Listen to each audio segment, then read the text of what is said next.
আজকে আপনাদের দর্শন করাবো উত্তর কলকাতার চালতা বাগানে অবস্থিত প্রায় 100 বছরেরও বেশি প্রাচীন বঙ্কুবিহারী সাহা ঠাকুর বাড়ি। মন্দিরটি প্রাচীন হওয়ার জন্য হেরিটেজ উপাধি পেয়েছে। 1925 সালের 26শে জানুয়ারি শ্রীযুক্ত বঙ্কুবিহারী সাহা দ্বারা প্রতিষ্ঠিত এই মন্দিরে খুব জাঁকজমক করে পালন করা হয় ঝুলন উৎসব। প্রতি বছর ঝুলন যাত্রার সময় খুব সুন্দর করে চারিদিকে নানা রকম আলো দিয়ে খুব সুন্দর করে মন্দিরটা সাজানো হয়। মন্দিরের দেয়ালের দুধারে খুব সুন্দর করে শ্রীকৃষ্ণের লীলা কাহিনী মূর্তির মাধ্যমে ফুটিয়ে তোলা হয়। প্রথমেই রয়েছে নৌকা বিলাস, তারপরে রয়েছে বকাসুর বধ, এখানে রয়েছে গোবর্ধন ধারণ, ওপরেও ছোট ছোট করে খুব সুন্দর করে লীলা কাহিনী তুলে ধরা হয়েছে। শ্রীকৃষ্ণের ঝুলন, সুদর্শন মোচন, অঘাসুর বধ, কৃষ্ণের গরু চড়ানো খুব সুন্দর লাগছে। ছোট ছোট করে মূর্তির মাধ্যমে খুব সুন্দর করে কৃষ্ণের লীলা কাহিনী এখানে ফুটিয়ে তোলা হয়েছে। কৃষ্ণের কালিয়া দমন, নিচেও এখানে খুব সুন্দর করে এখানে কালিয়া দমনের দৃশ্য মূর্তির মাধ্যমে ফুটিয়ে তোলা হয়েছে, খুব সুন্দর লাগছে দেখতে। ননিচুরি, পুতনা বধ,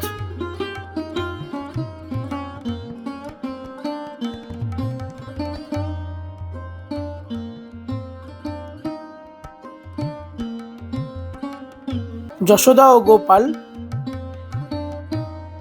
যশোদার বিশ্বরূপ দর্শন, বাসুদেবের নন্দালয়ে গমন,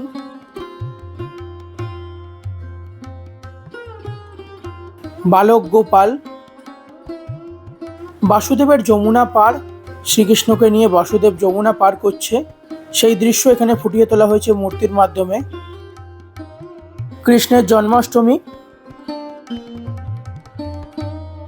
কারাগারে কৃষ্ণের জন্ম খুব সুন্দর করে ছোট ছোট মূর্তির মাধ্যমে ফুটিয়ে তোলা হয়েছে। অনন্ত শয্যায় বিষ্ণু, সপ্তম গর্ভের হত্যা, কংস যখন সপ্তম গর্ভ হত্যা করছেন সেই দৃশ্য এখানে মূর্তির মাধ্যমে ফুটিয়ে তোলা হয়েছে। হিড়িমা বধ, এখানে রাধাকৃষ্ণের যুগল মিলন এবং অষ্টসখী রয়েছেন, খুব সুন্দর লাগছে দেখতে।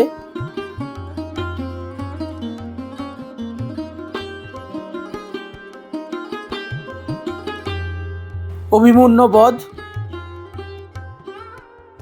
রুক্মিণীর বিবাহ, পার্থসারথী, মহাভারতের একটি দৃশ্য এখানে ফুটিয়ে তোলা হয়েছে। পার্থসারথী, রুক্মিণী হরণ, দ্রৌপদীর বস্ত্র হরণ,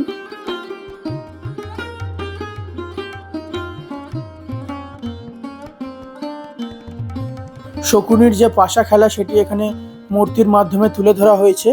কংসবধ, বলিরাজ, শ্রীকৃষ্ণের বামন অবতার, দোল লীলা, ঐরাবধ,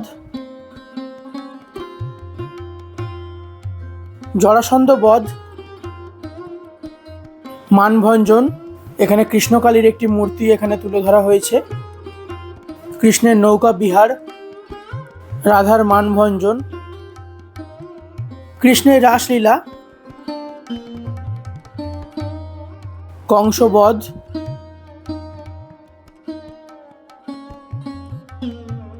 বস্ত্রহরণ, শ্রীকৃষ্ণের হোলি খেলা,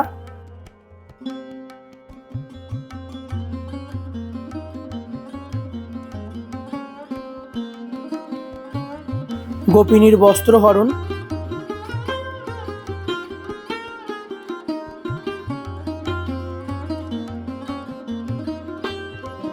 মাতৃবিজয়।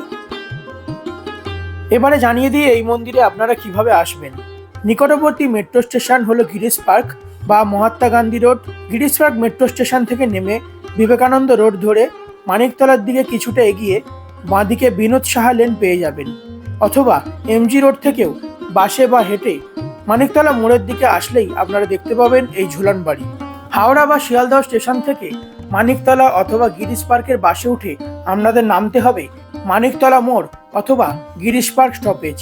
মানিকতলা মোড় থেকে সেন্ট্রাল এভিনিউয়ের দিকে একটু হাঁটলেই বাঁদিকে পড়বে এই বিনোদ সাহা লেন, এখানেই আপনারা পেয়ে যাবেন ঝুলন বাড়ি। ঝুলন যাত্রা উপলক্ষে প্রচুর দর্শনার্থীরা আসছেন এই খুব সুন্দর মন্দির দর্শন করতে এবং এই মন্দিরে ঝুলন যাত্রা উৎসব দর্শন করতে।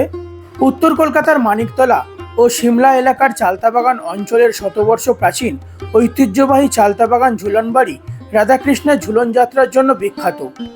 এটি কলকাতার প্রাচীন ও ঐতিহ্যবাহী সংস্কৃতি এবং ঝুলন উৎসবের একটি অন্যতম কেন্দ্র। প্রতি বছর শ্রাবণ মাসে ঝুলন পূর্ণিমা উপলক্ষে এখানে 5 দিন ধরে অত্যন্ত মহাসমরয়ে রাধাকৃষ্ণের ঝুলন উৎসব পালিত হয়। দোলনায় রাধাকৃষ্ণের সুসজ্জিত মূর্তি, কৃষ্ণলীলার বিভিন্ন দৃশ্যপট এবং শালগ্রাম শিলার পুজো দেখতে এখানে প্রচুর ভক্ত ও দর্শনার্থীর সমাগম ঘটে। এখানে যে কৃষ্ণের বিগ্রহটি আপনারা দর্শন করছেন সেটি হচ্ছে কোষ্ঠী পাথর দিয়ে তৈরি, আর রাধারানীর যে বিগ্রহটি আপনারা দর্শন করছেন সেটি তৈরি করা হয়েছে অষ্টধাতু দিয়ে। এখানে রাধাকৃষ্ণের বিগ্রহ ছাড়াও দুদিকে আরও 2টি বিগ্রহ রয়েছে। একটি রয়েছে মহাদেবের বিগ্রহ আর একটি রয়েছে শিবলিঙ্গ।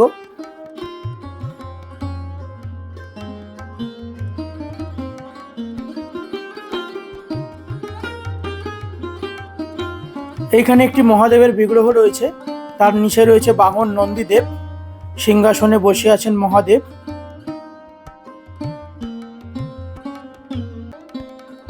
এখানে একটি শিবলিঙ্গ রয়েছে। এইখানে শিবরাত্রিও পালন করা হয় খুব ধুমধাম করে।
এইখানে রাসযাত্রা, দোলযাত্রা, ঝুলন যাত্রা, এছাড়া শিবরাত্রিও খুব বড় করে পালন করা হয় এই মন্দিরে। এই মন্দির খোলা থাকে সকাল 6টা থেকে দুপুর 11টা পর্যন্ত এবং বিকালবেলা 4টে থেকে সন্ধ্যা 7টা পর্যন্ত। তবে এখন ঝুলন যাত্রা উপলক্ষে একটু বেশিক্ষণ খোলা রাখা হয় এই মন্দির। এই ঝুলন যাত্রা উৎসব শুরু হয়েছে 24শে আগস্ট থেকে এবং চলবে 4টা সেপ্টেম্বর পর্যন্ত। এখন বাইরে চলে এলাম। এখানে খুব সুন্দর করে একটি মেলার মতো বসেছে, চারিদিকে প্রচুর দোকানপাট বসেছে, চারিদিকে নানা রকমের খাবারের জিনিস, প্রচুর দোকান, তার সাথে বাচ্চাদের নানা রকম খেলনা, নানা রকম অ্যাক্টিভিটিস। এখানে নানা রকম নাগরদোলা রয়েছে, নানান রকমের এখানে নাগরদোলা রয়েছে।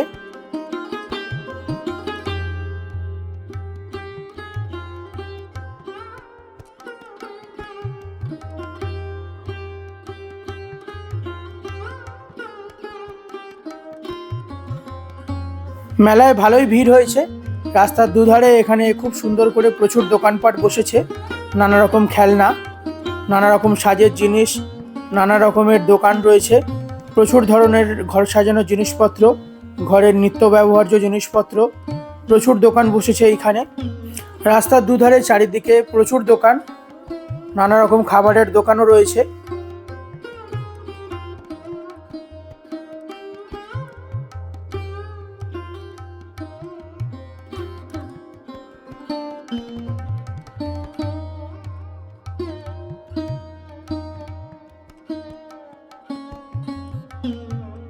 এখন চলে এলাম আরেকটি ঝুলন যাত্রা উৎসব দর্শন করতে, শ্রী শ্রী রাধা গোবিন্দ জিও এস্টেট ঝুলন বাড়ি ঝুলন যাত্রা উৎসব 2026। এই বাড়ির ভেতরে খুব সুন্দর করে ঝুলন যাত্রা উৎসব পালন করা হয়, খুব সুন্দর করে প্রতি বছর সাজানো হয়। প্রতি বছর প্রচুর দর্শনার্থীরা আসেন এই বাড়িতে ঝুলন যাত্রা উৎসব দর্শন করতে। এখন এই বাড়ির ভেতরে প্রবেশ করছি। খুব সুন্দর একটি দৃশ্য তৈরি করা হয়েছে এইখানে, চারিদিকে নানা রকম প্রচুর গাছপালা, ছোট ছোট মন্দির, সামনেই রয়েছে একটি রাধাকৃষ্ণের বিগ্রহ, নৌকায় বসে রয়েছে রাধাকৃষ্ণ, খুব সুন্দর লাগছে দেখতে। আপনারা দর্শন করুন এই ঝুলন যাত্রা উৎসব। খুব সুন্দর করে প্রচুর আলো দিয়ে খুব সুন্দরভাবে সাজানো হয়েছে।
সারা রাস্তা জুড়ে প্রচুর দোকানপাট বসেছে, প্রচুর মানুষজন আসছে। এই বাড়িতেও প্রচুর মানুষ ভিড় করছে ঝুলন যাত্রা উৎসব দর্শন করতে। দুটো বাড়িতেই প্রচুর ভিড় হচ্ছে ঝুলন যাত্রা উৎসব দর্শন করতে। এখানে রাস্তার ধারে ধারে ছোট ছোট কিছু রাইডস রয়েছে বাচ্চাদের জন্য, খুব সুন্দর লাগছে দেখতে। প্রচুর খাবারেরও দোকান রয়েছে, মেলায় জিলিপির দোকানও রয়েছে, জিলিপি, পাঁপড়, নানা রকমের বাদাম ভাজা এইসবের দোকান রয়েছে। খুব সুন্দর ঝুলন যাত্রা উৎসব দর্শন করলাম। দুটি বাড়িতে আপনাদের ঝুলন যাত্রা উৎসব দর্শন করালাম, খুব সুন্দর লাগলো। আজকে ভিডিওটা এখানেই শেষ করছি।